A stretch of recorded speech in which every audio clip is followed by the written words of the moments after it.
doesn't mean anything. Bob Steele died for these men. Lieutenant Admiral died for I got. Well, the band started it in 1996 as Stone to Flesh and worked under that name till 2001, late 2001. Then changed the name to The Stone, and until now we are The Stone. The name was changed due to some known circumstances that we had with the previous label back then, with whom we released the first album. The rest is history. Yeah, in all honesty, the name was changed because we wanted to be set free from the label. He held the rights to Stone to Flesh, so we chose to go with The Stone and to cut ties with CCP Records back then. Yeah. And then released the second album via Solistitium record from Germany. Yeah, more or less, it's a known story. I mean, everyone who knows the band. Yeah, it was more than 22 years now when we changed the name. Yeah, we constantly repeated, you know, the reasons why we did that, you know. But obviously, back in 1996, we didn't want to, you know, to do that. I mean, we wanted to continue as Stone to Flesh, but.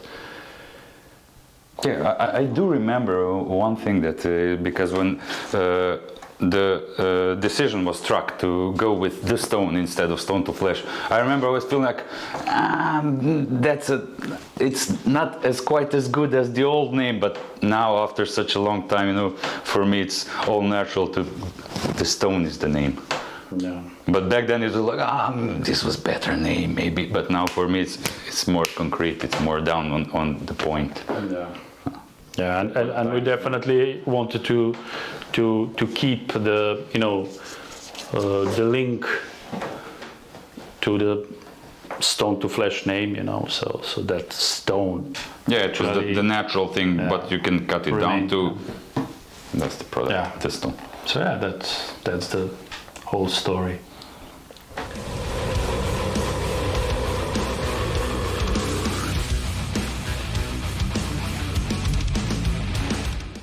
It was a sort of celebration, and everything around it was, you know, because the band chose to go in a bigger production, play a big venue in Doma Mladine, capacity around 700, I think. We didn't fill up the hall, but yeah, it was very near. And the last time we did that was, you know, in 2006. So there's so many years in between playing that one biggest venue for extreme shows in Belgrade.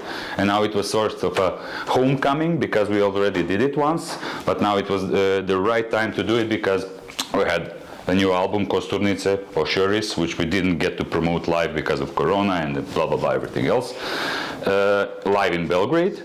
And then, like you said, we had a celebration, like a jubilee of 20 years since the release of Slovenska Krv album. Yeah, so it was a very special for both of us. Yes. And for the rest of the guys who were in the band.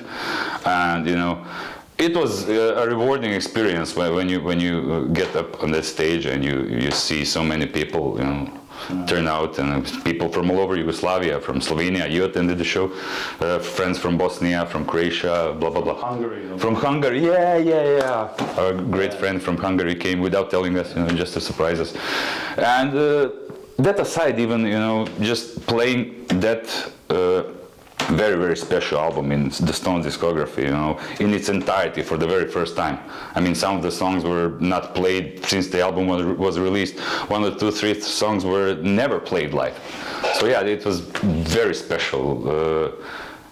Aura, atmosphere, everything was rather good.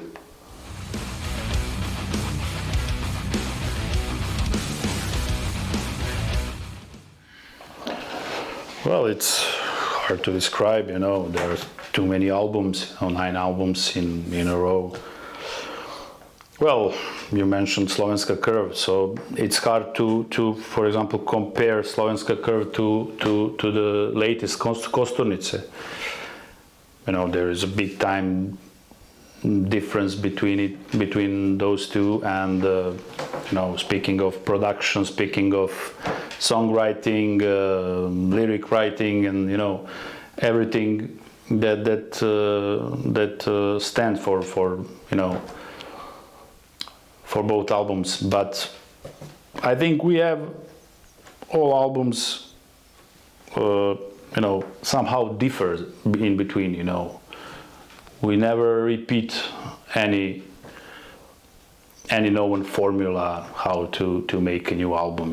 Like you have Slovenska Krv, then you have Zakon Veleca, then you have Magla, and the rest. Yeah, each album is different, yet each album has something unique. You listen to them and it's our sound, but every album manages to bring something new to the table, so to speak, in my opinion.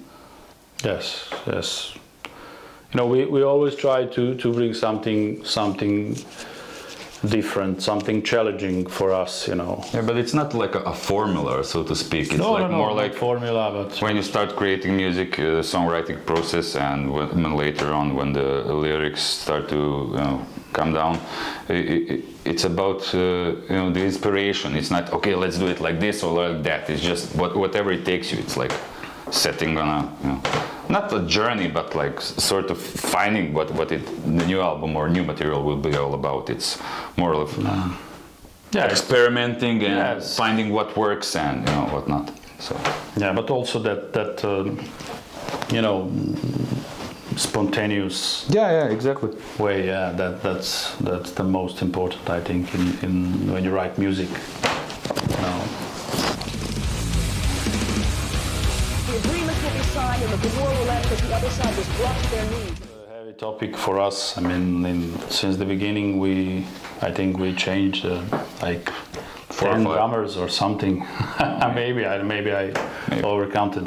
Anyway, we are the band which could definitely we don't have a luck with drummers, so to speak. So about Honza is our actually studio drummer, and he jumps in for live, whenever possible, but it's not always possible for him because he lives from the music and he lives from the studio. So most of the time when we play shows, it's most of the time is during the summer or some other times, such as weekends, when he's unavailable to step in and do a show for us. So we have to resort to session drummers, to friends, to acquaintances, or whoever is willing or able to answer to the technical conditions of the band. Yeah, Honza is mostly occupied with his studio work, and he also has because that is what pays his bills. So it's very hard for him to jump in for live occasions. Yes. We almost cancelled actually our appearance at Brutalianes. We were in a tight spot. To mention your countryman, known drummer from Slovenia, Ivan Cepanec. He's a guy who was playing with us. But for that day, the date of Brutalianes festival, he was actually he's playing in Germany. He's now in Germany. He's playing a show today. Yeah, exactly. Yeah. So we found another guy from Slovenia, Volkun. Is it thanks to you? Yeah. Okay. He's a great guy, great drummer, from Slovenian band Morost. And we are very happy to have him, behind the drum kits and but we had the time to check him out last year when we played with them and Ancient in Ljubljana. Actually, we played with. He played with Morost, already familiar with his drum work. Yeah, he is a really good drummer. So we're looking forward for tonight's show, and we'll see how it goes. I have every confidence that it will turn out just fine. Yeah.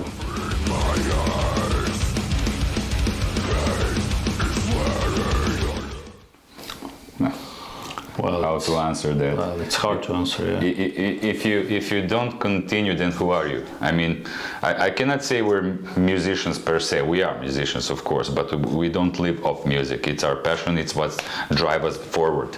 So if you don't continue working on new stuff, what are you supposed to do then? It's not a right answer, I think, but you know, what else to answer? Well, it's you know, it's constant passion, you know. Yeah. No. And you know, we play black metal, which is probably the most individual kind of music when we speak about heavy metal in general, you know, kind of, you know, the most individual style within the heavy metal genre. Yeah, individually oriented. Yeah, so it's, if you don't have that Core passion. energy and core passion, yeah, from your, you know, very bottom of your soul, of your inner being, then probably you would stop playing and do some other stuff, you know, in life.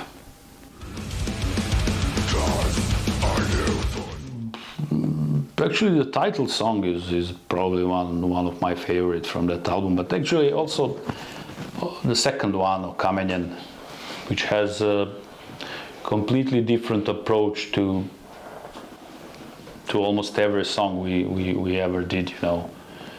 It's a very unique song, and you know, the song structure is totally different from anything else we did, you know, at least in my opinion. But also the songs which have the English lyrics, you know, which are not so popular among our fans, you know, But because of Serbia, maybe. Yeah, because of English lyrics.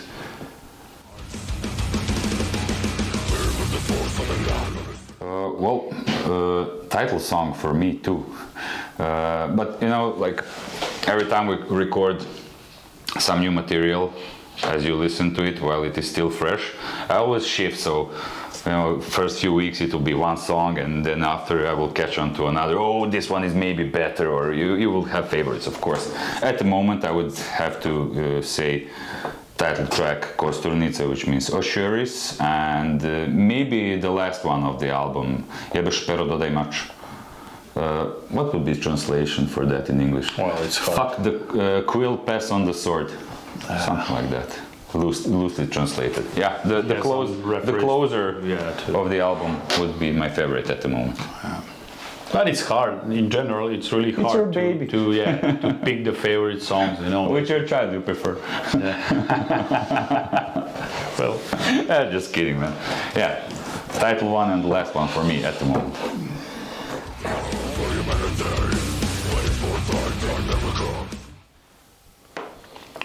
well, sure, but I would rather be in you know, in front of the stage and then in the crowd. Yeah, in the crowd. Yeah, and yeah. Sure, there are now the line is endless. I mean, we are, you know, fans. So all that music. So you know, it's obviously we want to see as many favorite bands as we can, you know. Yeah, we already played with some bands, but with some, of course, we didn't. And I think most of this band would tie to the original Scandinavian and Norwegian black metal scenes, and maybe some of the early death metal scenes as well. Yeah. But you know, starting naming them, you know, there would be too many, because you know, we listened from everything from that period, and every band has something unique and something great. So how to name them?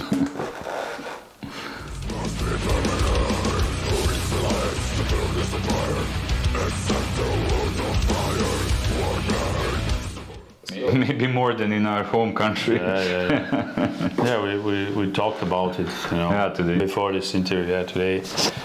Well, I in my opinion, it's like our second home. You know? Yeah, definitely. And I think first time we played here was 20 years ago, something like that, in 2003. You know, Ravnena Koruškem and Kranj, yes. More than 20, because I think it was winter time. I can't remember, maybe, whatever. Anyway, you know, it's we counted like how many, 15, 16, maybe even more shows that we played in Slovenia. Yeah. So yeah, great country to visit, great country to be in, and then of course great country to play. Great country to play our music. Many friends here, many fans, great crowd, good clubs. Good everything works when you come here. Musicians. And like I said, it's a second home. We don't feel like we're abroad when we come here. And it was a part of Yugoslavia, so maybe some nostalgic elements are hidden behind, and, for example, this night we will be, like Yugoslavia in small, like having a drummer, Slovenian drummer, and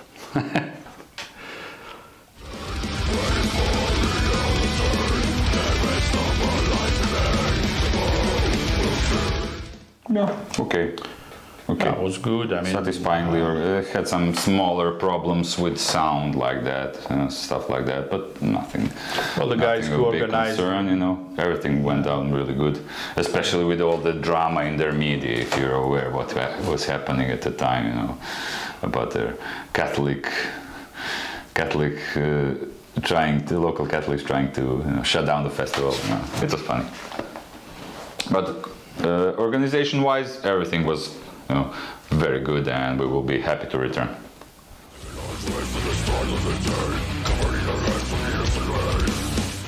I hope so. Yeah. After all that drama, in the media because of nothing, if they don't stay persistent, I hope they will, because they showed persistence and they showed determination despite these ill circumstances, that are willing to make something good for the underground scene in that region of Croatia, let's say. So I hope they will continue, and they will have our support if they need it.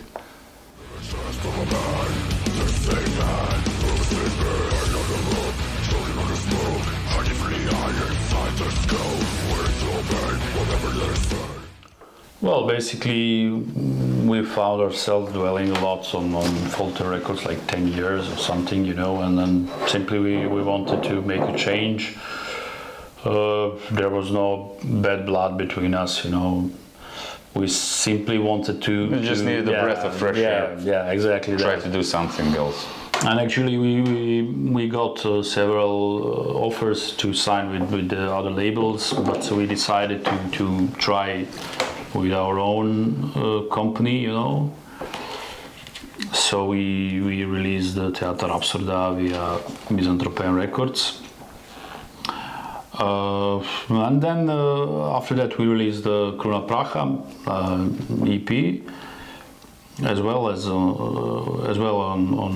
Misanthropean Records, and then we decided to sign another label.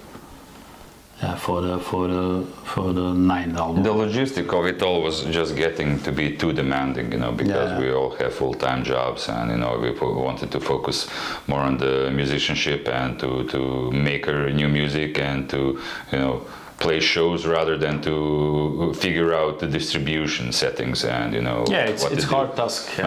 It's something that, especially when Corona days came. Yeah. Then it showed definitely that we didn't make a mistake, putting aside Misanthropean and finding a new label, so.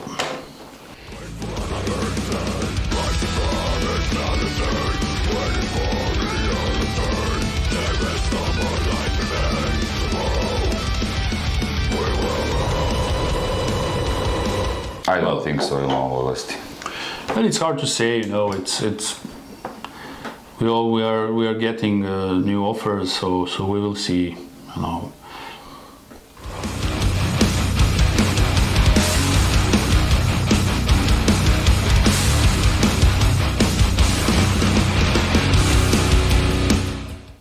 That's in progress. Yes, that's in progress.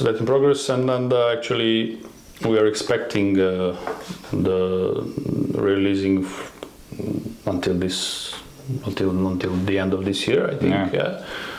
So I think he will start first with CDs and move on to. First, he will press put the out. CDs. Yeah. Well, it's one thing to mention, it's before that many of all albums were released by Folter Records, you know, and now we are not in Folter Records, and Folter Records simply doesn't. Yeah, he didn't do represses. Yeah, I mean, he's not into. He's focused more on new releases and stuff like that. So we wanted to find a suitable home for our who can old back up albums. the whole back catalog, you know, so to speak. And I think Drakar Records, as a very known old label from those times, you know, folk. Yeah, from the 90s. Yeah, so we're very happy and very honored to be signed with them, and looking forward to our cooperation for the reissues, and we'll see what future brings. Yeah.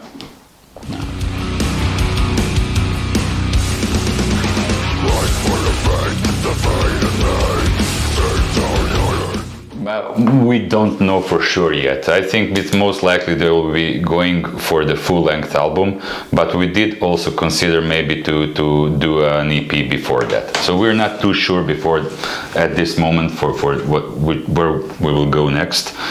But we already have some music, and it's, you know, we have a couple of songs and it's going good. So yeah, we already started working for that, and I think we should be in the studio maybe by the end of this year or beginning of the next to record some new stuff, and then we'll see. Yeah, we had an idea. We're not in a rush, but you know, we already have something, and we already started working on new songs. Yeah, we had an idea to first come up with a mini album. Yeah, that's how we started talking about new album. Yeah, but to do something conceptual. You know, a lot of time passed since we released the previous album, and also these Corona years were really, like all bands, we lost at least 1 year and a half, 2 years, gone. Yeah. At the moment when we released a brand new album, so. So hopefully next year, the end of next year, we will see. But I think potentially that could be the time of releasing a new album, but time will tell.